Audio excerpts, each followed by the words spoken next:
qui m'empêche de dire que c'est le plus grand tweet de l'histoire? Qu'est-ce qui m'empêche de dire que c'est le plus grand tweet de l'histoire? Le 4 septembre 2024, il y a un book qui RT un tweet qui dit qu'en gros, Dembélé, à 27 ans, n'a jamais figuré parmi les 30 au Ballon d'Or.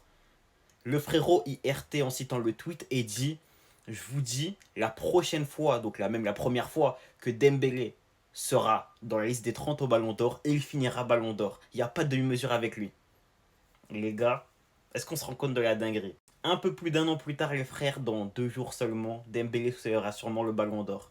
Est-ce qu'on se rend compte, s'il vous plaît, de la folie du tweet? Est-ce qu'on s'en rend compte, s'il vous plaît? Soyons honnêtes, hein, si encore quelques mois on m'avait dit qu'un jour Ousmane Dembélé atteindrait un tel niveau et finirait par prendre un Ballon d'Or, les gars, en fait, je n'y aurais jamais cru, t'as capté? Je n'y aurais jamais cru.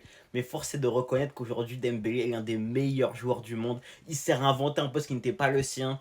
Il est parti chercher la première Ligue des Champions de l'histoire du Paris Saint-Germain. En fait, les gars, il est rentré dans la légende. Il est rentré dans la légende. Et en prenant le Ballon d'Or, il rentrera encore plus dans la légende. Je sais pas si on se rend compte de ce qu'on dit.